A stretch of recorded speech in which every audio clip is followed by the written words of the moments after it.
I don't know if naririnig nyo, pero medyo malakas pa din ang ulan. Hi, my name is Red and I'm on a mission to visit the 81 provinces of the Philippines.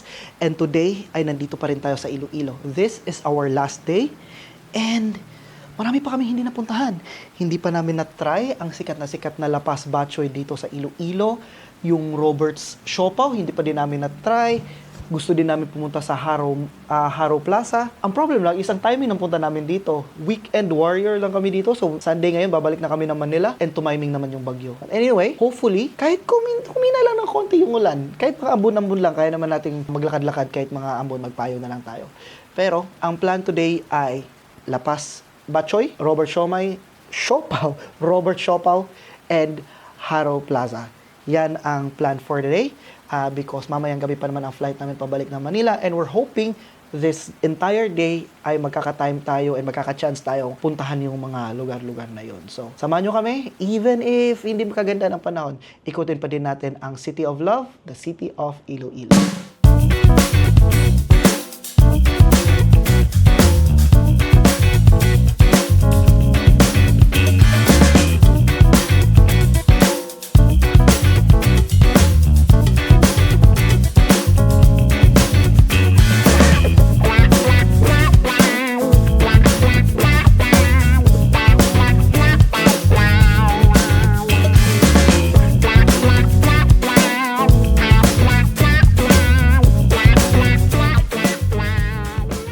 Finally, nandito na tayo sa Netong's at kakainin na natin, itatry na natin ang very famous na La Paz Batchoy. Nandito tayo sa pinaka-authentic na La Paz Batchoy pero ang in-order ko is walang laman loob. Really sorry guys, hindi kasi ako kumakain ng laman loob. And then sa kabila, sa harap lang din is yung original na Mudge Cafe. Kaya umorder na din ako ng kape. Try natin, unang higop.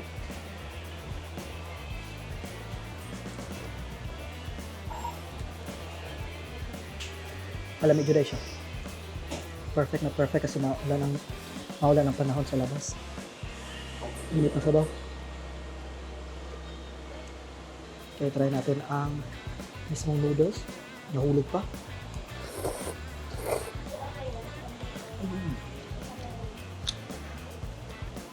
Beef and pork sagol nino. May beef, may pork, may chicharon. Nakalimutan kong sabihin na ilagay sa side ang chicharon kasi ayaw ko ng hindi crunchy na chicharon pero so far okay pa naman. Nakakaumay kasi pag soggy na yung chicharon tapos continually nababasa. So far okay naman pa. Dili kayo sa isong no. Wala siya katong grabe kayong akit na murang masakit akong ilong. Kaya mga batchoy, dili kayo fan ng batchoy in general. Pero kaya siya kayo offeran mo siya. Kaya okay rin siya. Lives up to the hype talaga. By the way, ang oras ay 11:30, Sunday. Wala masyadong tao. Kami lang ang customer dito. Kaya kung gusto nyo pumunta dito, baka ganitong time ang best. Although I don't know if dahil malakas ang ulan kanina kaya wala masyadong tao pumunta ngayon. Pero so far, kami lang talaga ang tao. Hindi ko sure kung puto or pan ang ginasawsaw dapat. Kasi lang. Ako nakita. Alam mo yung puto ko. Hindi ko matambok. At kaya pag dili siya even, ako ay mukha ko saan. Last atan ako nga batchoy, kaya itong sisiling na mo. La Paz Batchoy, ito wala. Ilongga man to siya. Ha? Dili sa Mandaluyong. Sa Ipil. Kaya Ilonggo man to sila. La Paz Batchoy, ito ilang ano po. Mura-mura ba ito? Wait lang. Sarado. Opens 8 a.m. Monday.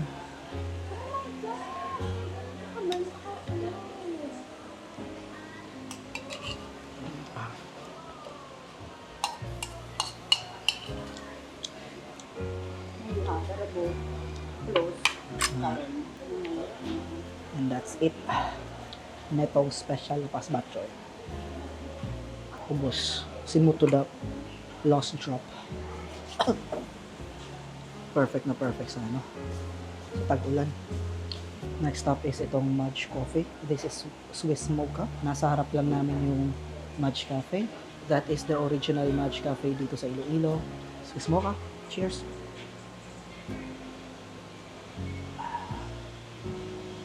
Mas balance ni siya compared atong gahapon nga cappuccino. Tamis kay itong cappuccino gahapon. Wala ko nag-aral sugar. Itry ba? Feeling ako ganahan ka. Pait-pait. Kagabi kasi, kasama ng mga kaibigan ko, pumunta kami sa Madge Cafe din, pero doon sa the shops, I don't exactly, ha? Sa Atria pala. Pumunta kami doon. And then, wala kasi silang mocha. Nag-cappuccino ako. Masarap naman siya, pero sobrang niyang tamis. Ito, Swiss mocha. Ito ang ini-expect ko na matamis talaga. Kasi nga, mocha, may chocolate na kasama. Pero, hindi ata sweet yung chocolate na sinama kasi hindi siya matamis. Ang favorite ko kasi na mocha talaga is yung coffee latte ng coffee bean. Kasi ang ayaw ko kasi sa iba is masyadong milky, masyadong matamis. Ang CBTL kasi is medyo balance lang siya, kaya yun yung gusto ko. Ayoko yung sa ibang kape. At ito siya, hindi din siya milky.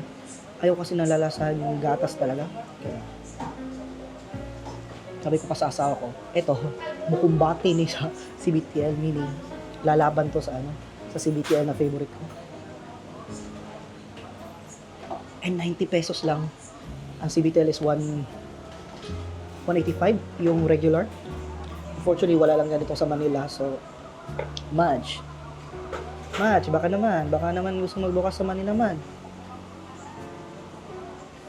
Let's talk about Madge Coffee. Nag-enjoy ako masyado sa Swiss mocha nila, but I'm curious about the way they make the coffee. Before that, let's back up. Madge Cafe has been in the La Paz market since the 1940s. Management has been passed down through generations of the same family. The name Madge was derived from the founder's wife's name, Magdalena. The way they make the coffee is fascinating. Walang fancy, high-tech machine dito. It's all done by hand, using the traditional cloth sack filter called a colador. Nanay over here pours hot water over the local beans and the coffee just slowly drips through. They say that over the years of use, the cloth filter gets seasoned with coffee oils, giving the brew a unique character and depth you just can't replicate. And nakikita nyo ba yung mga mugs sa likod niya?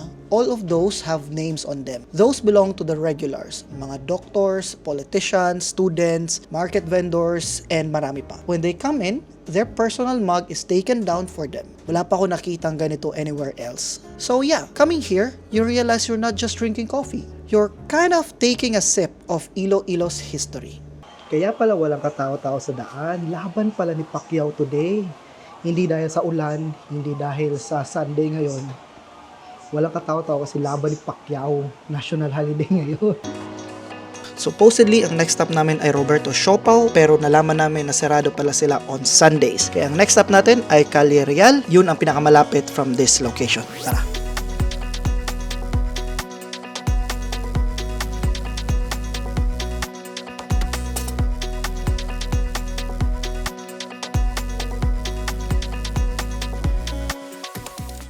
Pagkatapos namin kumain ng La Paz Bachoy, the original La Paz Bachoy, kami ngayon ay nandito sa Calle Real. Nandito yung mga tinda-tindahan nila.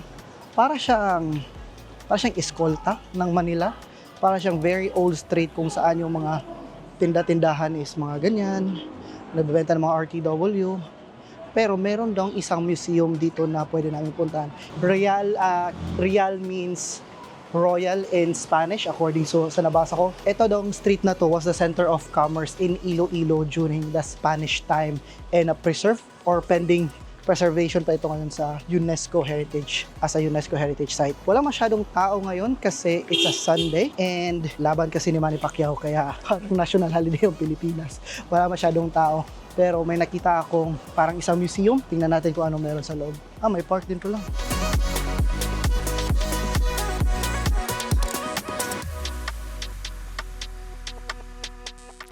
Merong statwa dito na hindi ko pa kilala sino to. Tara, kilalanin natin to kung sino to siya. Si Macario Peralta Jr. So, sino si General Macario Peralta? General Macario Peralta was the leader of the resistance movement dito sa Panay and Romblon during the Japanese occupation in World War II. Siya ang leader ng 61st Military District. Originally born in Manila, pero he chose to be Laang Kawal in 1936. He led guerrilla resistance dito sa Pilipinas and nabawi nila ang Panay, tama ba? Nabawi nila ang Iloilo mismo noong March 20, 1945. And naging senador din siya from 1945 to 1955. in memory of the men and women of Iloilo who served during World War II. Tuminsan kasi, para kasing nakakalimutan na ang history ng Pilipinas is buong Pilipinas. As sinabi ko pa kanina, most of the time kasi ang tuturo kasi sa mga eskwelahan, o at least nung elementary and high school ako, are yung history most of sa Luzon, yung mga heroes of Luzon, sa Manila, and Greater Luzon area. Pero wala masyadong mga records or hindi masyadong natuturo yung mga bayani sa provinces. And panahon ng mga Kastila, sa panahon ng mga Kastila, hindi lang naman sa Luzon ang naging revolution. I read during doon sa Katipunan Museum na napuntahan ko last weekend. Yes, merong nag-assemble na sila Bonifacio doon sa Balintawak, pero meron na ding mga resistance dito sa Mindanao. And then 1945, of course, buong Pilipinas ang kuha ng Hapon. So may mga resistance din all throughout the country. Ang sabi pa ng lolo ko before, taga Negros kasi siya, meron daw siyang mga kakilala na mga resistance nung panahon ng Hapon, pero hindi siya masyadong nababanggit sa history. And even yung very recent, yung martial law 1986 na EDSA Revolution, ang pinaka-prominent was EDSA Revolution. But I remember, sinasabi ng papa ko before, there were movements in Cebu, there were movements in Zamboanga City para mapatasik si Marcos. I find it interesting. Wala masyadong nababanggit na mga ganito klaseng events or yung mga bayani nga nanggaling dito sa provinces.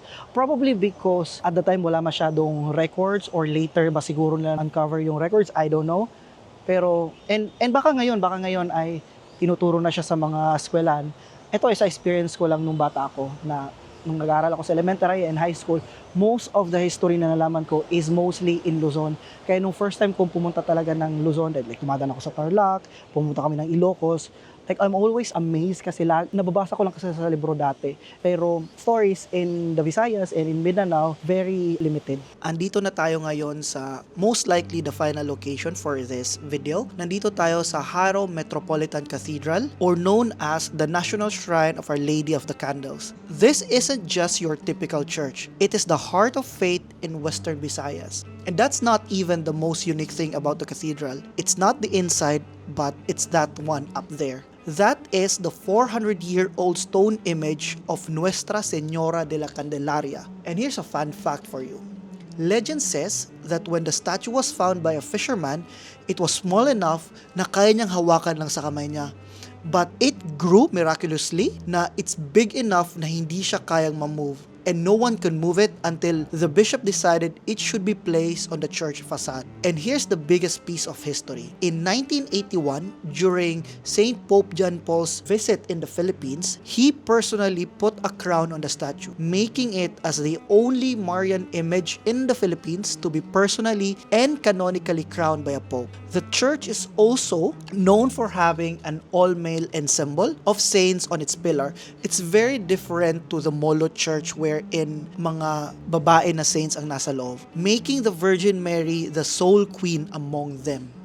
And just in front of the church is another piece of Haro's incredible history. Ang una nating makikita from this view is the Campanario de Haro, or the Haro Belfry. What's so special about it is that it stands separate from the church. It's different from other belfry that we've found all over the country na magkalapit sila sa simbahan. This one is basically separated by a national road. It served as a watchtower against invaders in the Spanish era and has survived major earthquakes, standing today as a symbol of Ilonggo's resilience. And this plaza, officially named Graciano Lopez Haina Park, is exactly the point I was making earlier. Remember how I said that Visayas heroes are often overlooked? Well, here they are, immortalized. This park is named after Haro's most famous son, Graciano Lopez Haina, the great orator, writer, and one of the leaders of the propaganda movement alongside Rizal and Del Pilar. And over there, you'll find a monument for Patrocino Gamboa, the heroine of Haro, who fearlessly smuggled the Philippine flag from Spanish guards, hidden in her own garments, for the inauguration of the revolutionary government of the Visayas. Our history is everywhere. It's in the food we eat, the churches we visit, and the parks we walk in. We just need to look closer and share these stories.